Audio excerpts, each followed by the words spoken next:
আসসালামু আলাইকুম প্রিয় লিসেনার, আশা করি সবাই ভালো আছেন। বরাবরের মতন আমি ইমন আপনাদের সাথে আজকে আবার নতুন একটা ঘটনা নিয়ে উপস্থিত হয়েছি।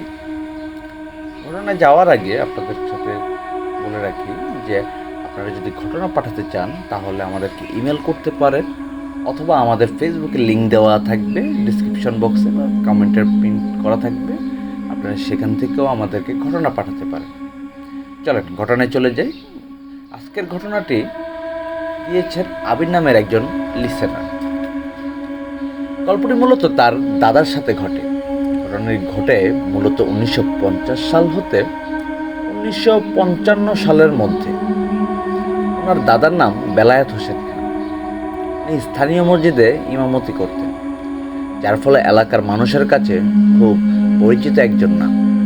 উনি বিয়ের পরে একবার শ্বশুরের অসুস্থতা শুনে শ্বশুরকে দেখতে যান। তখনই ঘটে বিপত্তি। উনি দেখতে যাওয়ার সময় এবং ফিরে আসার সময় তার সাথে ভয়ানক একটি ঘটনা ঘটে। সেই ঘটনাটি আবির আমাকে পাঠিয়েছেন, আমি আমার মাধ্যমে লিসেনারদের শেয়ার করার জন্য। এই ঘটনার স্থান সেটি মানিকগঞ্জ জেলার গড়পাড়া উপজেলার হরগজ গ্রামের আবিরের দাদা বিয়ে করে। আবিরদের দাদার গ্রামটি হলো চরগড়পাড়া থেকে হরগজ গ্রামে যাওয়ার ক্ষেত্রে মধ্যবর্তী জায়গায় বুড়িগঙ্গা নামের একটি নালা পড়ে। তো এই নদী কেন্দ্রিক কিছু বিষয়ক ঘটনা আমরা শুনতে পাব। প্রিয় লিসেনার, আর কথা না বাড়িয়ে চলো সরাসরি ঘটনায় চলে যাই। শুরুতেই বলেছি ঘটনাটি মূলত 1950 সাল হতে 1955 সালের মধ্যে কোনো একটি সময়ের মধ্যে হয়েছে। কোনো এক বিকেলে আবিরের দাদা বেলায়েত হোসেন খান উনি খবর পান ওনার শ্বশুর খুব অসুস্থ। তো যেহেতু উনি নতুন বিয়ে করেছেন আর ওনার ওয়াইফ অর্থাৎ আবিরের দাদিও স্বামীর বাড়িতে নতুন এসেছে, যার কারণে অস্বাভাবিকভাবে বাবার অসুস্থতার কথা শুনে উনিও বিচলিত হয়ে পড়ে। উনিও কান্নাকাটি শুরু করেন, বাবাকে দেখতে যাবেন। কিন্তু আবিরের দাদা ওনাকে বোঝান, আগে আমি দেখে আসি ওনার অবস্থা কীরকম, মনে হচ্ছে ওইরকম সিরিয়াস কিছু না, আগে আমি একাই যাচ্ছি, তুমি বাড়িতে থাকো, রাতের বেলা এখন তোমার আর যাওয়ার দরকার নেই। এখানে একটা বিষয় বলে রাখি, চরগড়পাড়া হতে হরগজ গ্রামের যে দূরত্ব প্রায় পায়ে যদি হেঁটে যায় কেউ তাহলে পথ হবে 1.5 ঘন্টার মতো। যেহেতু 1.5 ঘন্টার বেশি সময় নয়, তাই উনিও এশার নামাজ পড়ে হরগজ গ্রামের দিকে রওনা শুরু করেন। এমনিতেই তখন গ্রামে আসলে তেমন ইলেকট্রিসিটি ছিল না। ঈশার নামাজের পরে চারিদিকে শুনশান নীরবতা। আগের দিনের মানুষ, তার উপরে হারিকেন বা কুপি বাতি ছাড়া তারা চলতেই পারত না। আবার রাতের বেলায় চলার সময় হাতে একটি লাঠিও নিয়ে তারা বের হতেন, কারণ আপনারা সচরাচর জানেনই যে চলার পথে সাপ, কুকুর এইসব জিনিস রাস্তার মধ্যে চলে আসে হঠাৎ। তাদের আক্রমণের থেকে বাঁচার জন্যই মূলত তারা লাঠি নিয়ে চলাচল করে থাকে, যার কারণে মূলত লাঠিটা নিয়ে চলাচল করে থাকে। হরগজ গ্রামে যাওয়ার পথে একটি নদী পারও হওয়ার পাশাপাশি একটা বিল চকও পাড়িও দিতে হয়। আর এমন একটা সময় উনি বের হয়েছেন, উনি নদীটা পার হবার জন্য একটি নৌকাও যে পাবে, এটি একটি সম্পূর্ণ ভাগ্যের ব্যাপার বললেই চলে। কারণ এই সময় আসলে নৌকা পাওয়ার কথা নয়। এসব জানার পরও উনি বের হয়েছিলেন আর মনে মনে বলছিলেন, বের তো হয়ে গেছি, আল্লাহর নামে নৌকা ইনশাল্লাহ পেয়েই যাব। এইসব চিন্তা করে দোয়া দরুদ পড়তে পড়তে উনি চলতে থাকেন। যেতে যেতে প্রায় মাইল ফলক রাস্তা উনি পাড়ি দিয়ে দেন। চাঁদের আলোয় রাস্তা স্পষ্ট দেখা যাচ্ছিল, সাথে হারিকেনও ছিল। হাঁটতে হাঁটতে আবিরের দাদা নদীর পাড়ে এসে পড়ে। এসে উনি যা দেখেন তা দেখে তার মাথায় আকাশ ভেঙে পড়ার মতন অবস্থা। তিনি দেখেন নদীর ঘাটে একটি নৌকাও নেই, এ পাশেও নেই কোনো নৌকা, তার সাথে ওই পাশেও কোনো নৌকা দেখা যাচ্ছে না। কিছুক্ষণ অপেক্ষা করার পর আবিরের দাদা চিন্তা করেন এখন আর যাওয়ার আর কোনো উপায় নেই, বাড়িতেই ফিরে যায় বরঞ্চ। তিনি যখন বাড়িতে ফেরার জন্য উল্টো পথ ধরেছেন, মানে আবার যখন চরগড় পাড়ার দিকে রওনা দিয়েছেন, হঠাৎ পিছনে থেকে উনি শব্দ শুনতে পান। পানিতে কল কল কল শব্দ উনি শুনতে পান। মনে হচ্ছে কিছু একটা জিনিস নদীর ঘাটে এসে থামলো মাত্র। উনি পিছনে তাকিয়ে দেখেন ঘাটে একটি নৌকা বাঁধা। এখন উনি দেখে খুবই অবাক হয়েছেন এই দৃশ্য দেখে, কারণ মাত্র উনি তাকিয়ে দেখেছেন এপাশ ওপাশ কোথাও নৌকা ছিল না। হঠাৎ নৌকা ছিল না, উনি চিন্তা করেছিলেন রাতের বেলা হয়তো উনি দেখতে ভুল করেছিলেন। এই চিন্তা করেই উনি ভাবলেন নৌকা যেহেতু পেয়েছি, নৌকায় উঠে পড়ি, যা হবার হবে। নৌকার কাছে গিয়ে দেখেন উনি নৌকার কোনো মাঝি নেই। তখন উনি চিন্তা করলেন মাঝি নৌকা এখানে রেখে হয়তো বা বাড়িতে চলে গিয়েছে।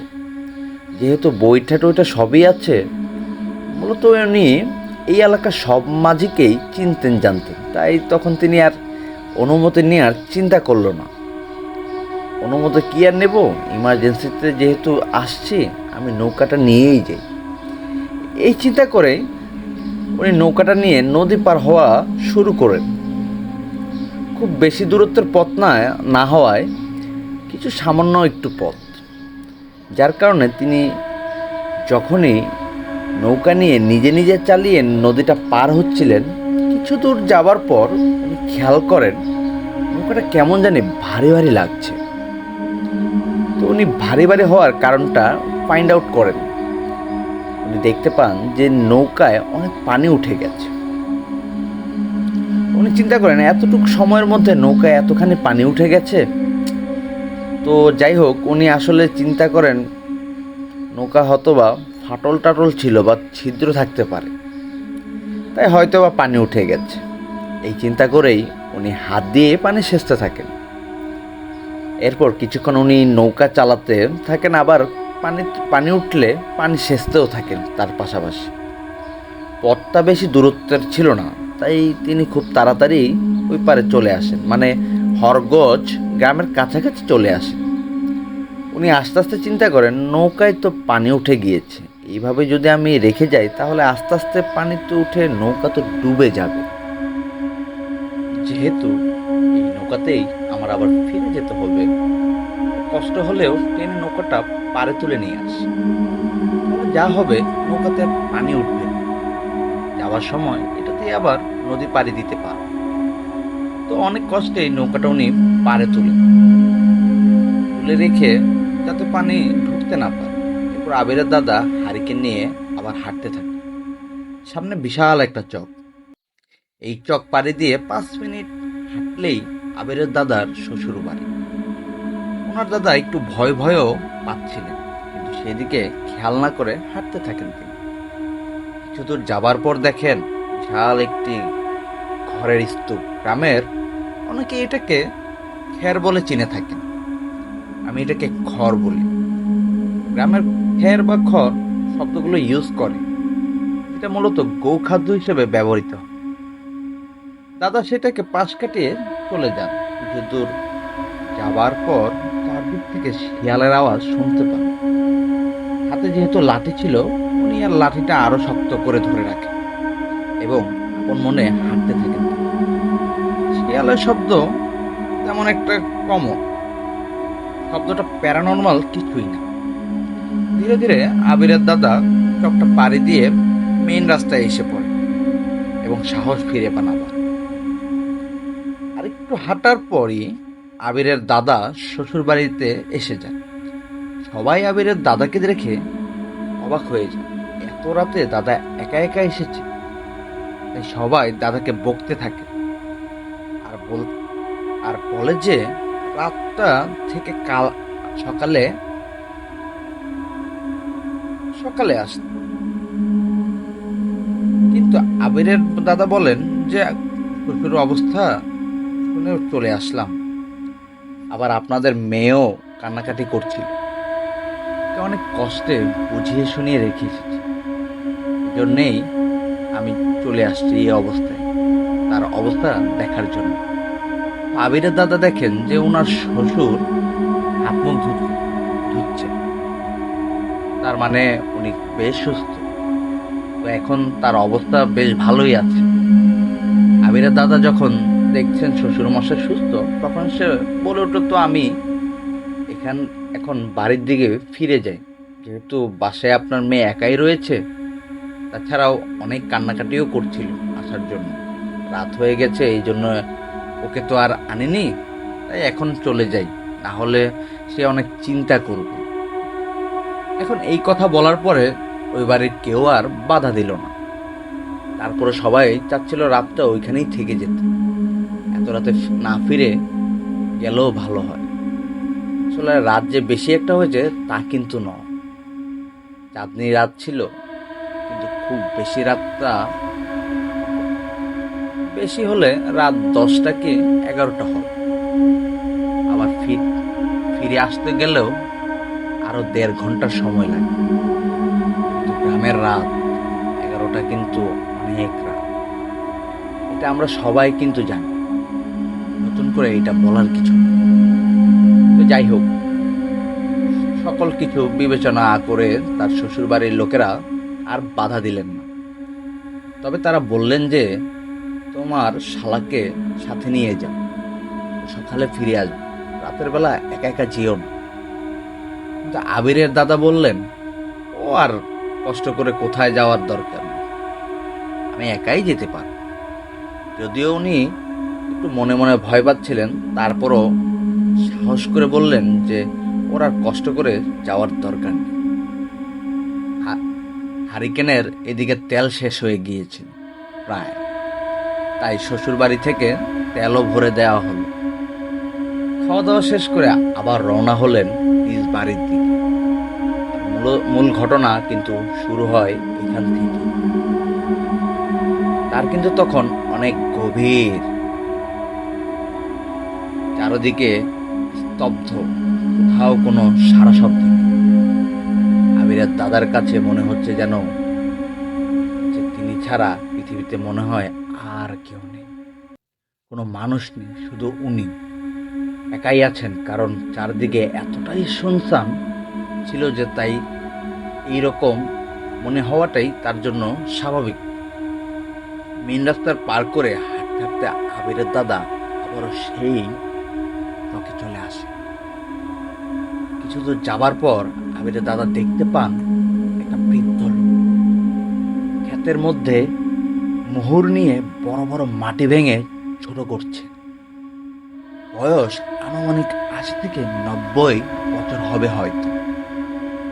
হারিকেনের আলোতে আবিরের দাদা স্পষ্ট দেখতে পাচ্ছেন বৃদ্ধের গায়ে তেমন কোনো কাপড়ই নেই, একটু গামছা তিনি গায়ে দিয়ে নিজেকে জড়িয়ে রেখেছেন, শরীরের নিচের অংশটুকু। আসলে এটা দেখেও ভয় পায় না উনি, কিন্তু বেশ অবাক হন এবং ভাবতে থাকে এত রাতে একটা বৃদ্ধ মানুষ কেন হারিকেন বা কুপি ছাড়া অন্ধকারে বসে বসে কিভাবে কাজ করতে পারে। দাদা মনে মনে ভাবলেন যে তাকে ডাকবেন, যে এইভাবে সেই কাজ। দাদা বৃদ্ধাকে ডেকে বললেন, কাকা, এত রাতে কিভাবে অন্ধকারে একা একা কাজ করছেন আপনি? আপনার সাথে কোনো আলোও নেই, এটা কিভাবে সম্ভব? বৃদ্ধটি আবিরের দাদার কথার কোনো জবাবই দেয় না, মানে কোনো পাত্তাই দেয় না। তাই আবিরের দাদা আবার জিজ্ঞাসা করে, এবারও কোনো উত্তর দেন না সেই বৃদ্ধ। বেশ কয়েকবার প্রশ্ন করার পর বৃদ্ধটি মেলি মেলি ও নাকি নাকি কণ্ঠে, মানে দুইটার মিশ্রণ কণ্ঠে বলে উঠলেন, তোর কাজে তুই যা, আমাকে কেন বিরক্ত করলি? আমাকে বিরক্ত করার ফল তোকে পেতেই হবে। তুই পাবি, তুই ফল পাবে। এই কথা শুনে আবিরের দাদা আর দাঁড়িয়ে না থেকে সাথে সাথে তিনি বাড়ির দিকে রওনা দেন। হঠাৎ করে আবিরের দাদা শুনতে পান পিছন থেকে অনেকগুলো মেয়ে খিলখিল করে আসছে। উনি পিছনের দিকে তাকিয়ে দেখেন ওই বৃদ্ধ লোকটি ওখানে আর কোনো মেয়েই নেই।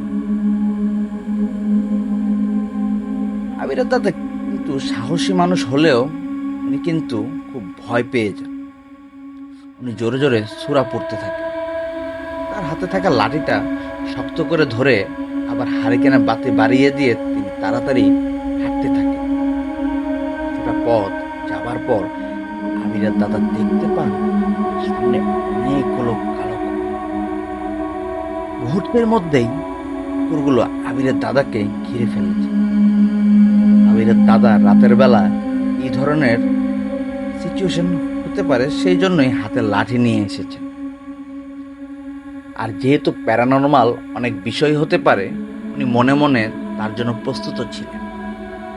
এই জন্য উনি চোখ বন্ধ করে জোরে জোরে দোয়া দরুদ পড়তে থাকেন।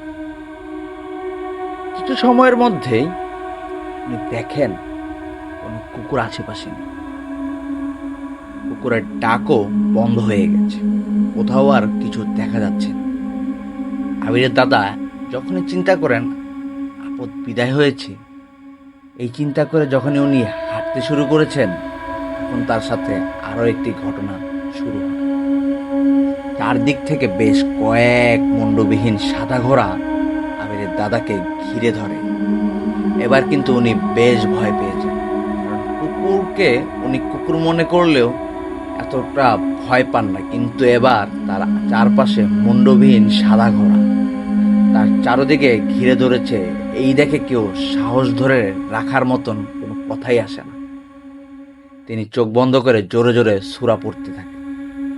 এবার লাঠিতে ফু দিয়ে লাঠি ঘোরাতে থাকে। কয়েক মুহূর্ত পরে উনি তাকিয়ে দেখেন এই ঘোড়াগুলো আর নেই। আবারও উনি আল্লাহর নাম নিয়ে চলতে শুরু করেন। যদি এবার উনি প্রচন্ড ভয় পেয়েছিলেন, ভয়ে ওনার শরীর কাঁপছে, কিন্তু তারপরও তাকে যেতে তো হবেই বাড়িতে। কিছু দূর যাবার পর হঠাৎ তিনি আবার লক্ষ্য করলেন, এবার বিড়ালের আওয়াজ শুনতে পান। সামনে থেকে কোনো বিড়াল দেখা যাচ্ছিল না। হয়তো পিছন দিক থেকে বেশ কয়েকটি বিড়াল তার পিছন পিছনে হেঁটে চলছে এবং হাসছে। তাই উনি পিছন ফিরে তাকাতেই দেখেন অসংখ্য বিড়ালের চোখ দেখা যাচ্ছে। চোখের বর্ণনা যদি দেই, চোখ থেকে লাল আগুনের মতন আলো বের হচ্ছে।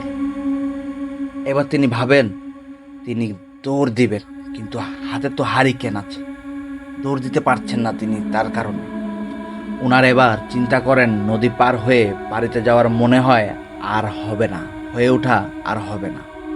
শ্বশুর বাড়ির দিকেই ফিরে যায়। পথ তো বেশি একটা এখনো আসেননি তিনি। যখন উনি এই চিন্তা করে পেছন ফিরে হাঁটতে যাবেন, তখনই চারপাশ থেকে লাল আগুনের মতন গোলা আবিরের দাদাকে ঘিরে ফেলে। আবিরের দাদা ভয়ে হারিকেন ফেলে লাঠি হাতে নিয়েই দৌড়াতে থাকে। পেছনে না তাকিয়ে শুধু সামনের দিকে দৌড়াতে থাকে। হঠাৎ তিনি খড়ের গাধাটার সাথে ধাক্কা খান। কিন্তু উনি আসার সময় খড়ের গাধাটা যেমন দেখতে পেয়েছিল, এখন সেটা দেখতে অমনটা নেই। মনে হচ্ছে অনেকখানি খড় কেউ যেন ওইখান থেকে নিয়ে গেছে। তখন তিনি চিন্তা করেন, তাড়াতাড়ি এত খড় কে নিয়ে গেল। তিনি ওদিকে আর মন না দিয়ে আবারও দৌড়াতে শুরু করলেন। একটা সময় উনি নদীর পাড়ে গিয়ে পৌঁছান। উনি কিন্তু আর শ্বশুর বাড়ির দিকে না দৌড়িয়ে নদীর পাড়ের দিকেই পৌঁছে গেলেন। কিন্তু উনি এসে যা দেখেন তা দেখার জন্য উনি মোটেও প্রস্তুত ছিলেন। উনি দেখতে পান যে নৌকাটি উনি টেনে নদীর ঘাটে রেখে গিয়েছিল, সেই নৌকাটি এখন নদীর মাঝখানে দেখা যাচ্ছে। আবার দূর থেকে লক্ষ্য করেন অনেকগুলো অবয়ব নৌকাতে লাফালাফি করছে। দাদা কিছু না বুঝে জোরে জোরে ডাকতে থাকেন, সাহায্য চাইতে থাকেন সেখান থেকে। কেউ আবিরের দাদার কথার কান দিচ্ছিল না। দাদা ভয়ে ভয়ে চুপসে যাচ্ছিল, শরীর ঠান্ডা হয়ে আসছিল। হঠাৎ উনি দেখতে পান ওই নৌকা থেকে 4টি মেয়ে নদীর উপরে হেঁটে হেঁটে আবিরের দাদার দিকে আসছে। মেয়েগুলো 2 হাতেই একটি করে কুপিবাতি। তাই আবিরের দাদা স্পষ্ট দেখতে পান মেয়েগুলোর শরীরের সাদা কাপড়ের কি যেন জল জল করছে। তাদের হাতের কুপিসহ তার দিকে দৌড়ে আসছে। এটা দেখার পর উনি আর নিজেকে ধরে রাখতে পারলেন। চারিদিকে শুধু অন্ধকার আর অন্ধকার। তবে জ্যোৎস্না রাতে যতটুকু আলো দেখা যায় তাতে প্রথমেই বুঝতে পারেন না তার সাথে কি হচ্ছে এসব এবং সে কোথায় আছে। কিন্তু আস্তে আস্তে ওনার সব মনে আসতে শুরু করল। আবিরের দাদা নিজেকে আবিষ্কার করে নিজেকে একটি কবরস্থানের একটি কবরের উপর। রাতের অন্ধকারও বেশ বোঝা যাচ্ছে চারপাশে কয়েকটি কবর। তিনি কিছু ভেবে উঠতে পারছেন না। পর তিনি বুঝতে পারেন এইটা আমার বাড়ি থেকে 1-1.5 মাইল পিছনে, কিন্তু উনি কবরের উপর এত রাতে শুয়ে আছিলেন এই ভেবে উনি প্রচন্ড ভয় পেয়ে যান। অস্বাভাবিকভাবে ভয় পাবারই কথা, কিন্তু ওনার শরীরে প্রচন্ড ব্যথা অনুভব করতে। এখন তিনি প্রচন্ড ব্যথা অনুভব করছেন। তারপর উনি আস্তে আস্তে উঠে চারিদিকে দেখতে থাকেন এবং আবার হাঁটতে থাকেন কবরস্থান থেকে বের হয়ে। এই কবরস্থানটি তার পরিচিত ছিল, তার বের হতে আর দেরি হলো না। শুধু যেতেই হঠাৎ তিনি ফিল করেন পিছন থেকে কে যেন ওনাকে ডাকছে। উনি পিছন দিকে তাকিয়ে দেখেন আমাদের গ্রামেরই একটি ছেলের নাম রুহুল আমিন ওকে ডাকছে। তাকে দেখেই আবিরের দাদা প্রাণ ফিরে পান। কিভাবে হলো, আপনি এখানে কিভাবে আসলেন, এইসব বলতে শুরু করলেন রুহুল আমিন। আবিরের দাদা হাঁটতে হাঁটতে এইসব কথা খুলে বলতে লাগলেন এবং যেহেতু তার সারা শরীর ব্যথা হয়ে গিয়েছিল তাই উনি এক হাত দিয়ে রুহুল আমিনকে চেপে ধরে রেখেছেন। গল্প করতে করতে যখন বাড়ির কাছাকাছি চলে আসেন তখন উনি ফিল করেন এই রুহুল আমিনের হাতটা বরফের মতন ঠান্ডা হয়ে যাচ্ছে। এরপরও উনি তাকে কিছু জিজ্ঞাসা করেন না, হাঁটতে থাকে। কিছুটা পথ আগানোর সাথে সাথেই উনি সাথে হোঁচট খেয়ে মাটিতে পড়ে যান। মাটিতে পড়ার সাথে সাথে উনি খেয়াল করেন যে রুহুল তো আসলে মাটির উপর দিয়ে হেঁটে যাচ্ছেন, ও শূন্যে ভেসে ভেসে যাচ্ছে। এটা দেখে উনি আবারও ভয় পান এবং উনি এতটা ভয় পান যে উনি আবারও জ্ঞান হারিয়ে ফেলেন। জ্ঞান ফিরে নিজেকে আবিষ্কার করেন উনি সেই নদীর পাড়ে, সেই নৌকায় যেটা দিয়ে তিনি নদী পার হয়েছিলেন। তিনি বারবার ভুলে যাচ্ছিলেন কি হচ্ছে ওনার সাথে। উনি এবার কবরস্থানে নিজেকে আবিষ্কার করলেন। পরে আবার সেন্সলেস হয়ে গেলেন। এখন আবার নৌকার উপরে নিজেকে আবিষ্কার করলেন কি হচ্ছে ওনার সাথে এইসব। তবে আস্তে আস্তে ওনার সব কথাই মনে পড়ছিল। যেহেতু নৌকার উপরে উনি নৌকাটা বইতে শুরু করলেন। এখানেই একটা বিষয় বলে রাখা ভালো, উনি যে কবরস্থানটা আবিষ্কার করেছিল ওইটা নদীর ওপাশে। উনি কিন্তু নদী পার হননি, তবুও কবরস্থানে চলে গিয়েছিলেন। এবার যখন সেন্স ফিরে তিনি এখন নদীর মাঝে। যাই হোক, তিনি ধীরে ধীরে নৌকা বাইতে শুরু করেন। এবার আর কোনো সমস্যা হয়। তিনি যখন পৌঁছে যান তখন ফিল করেন নদীর ওপাশ থেকে কে জানি তাকে ডাকছে। তিনি তাকিয়ে দেখেন সেই লোকটা যে ছোট গামছা পরে বড় বড় মাটির ঢিলাগুলো ছোট করছিলেন। তো তখন তিনি বলেন যে তোকে আমি দেখে নেব। আবিরের দাদা তো নদীর এই পাশে। তাই কথাগুলো শুনে তিনি এক দৌড়ে বাড়ির উঠানে গিয়ে চিৎকার করে জ্ঞান হারিয়ে ফেলে। পরে বাসার সবাই এসে সেবা যত্ন করে সুস্থ করে তোলেন আবিরের দাদাকে। পরের দিন এক হুজুরকে দিয়ে ঝাড়ফুঁক করানো হয়, পানি পড়াও খাওয়ানো হয় তাকে। অল্প কয়েকদিনের মধ্যেই তিনি স্বাভাবিক হয়ে যান। তারপর তেমন কিছু আর তার সাথে আর হয় না। কিন্তু ঘটনা এইখানেই শেষ নয়। লিসেনার, আবিরের দাদা প্রতি রাতে স্বপ্ন দেখতে থাকে তিনি একটা কবরের উপর শুয়ে আছেন। চারপাশের অনেকগুলো কবর এবং ভয়ানক একটি কালো সাপ তাকে আক্রমণ করার জন্য এগিয়ে আসছে। আবিরের দাদা ঘুমের মধ্যে ভয় পেয়ে চিৎকার করে উঠত। আশেপাশের লোকজন তাকে জিজ্ঞাসা করত কি হয়েছে। তখন তিনি বলতেন তিনি স্বপ্ন দেখছেন।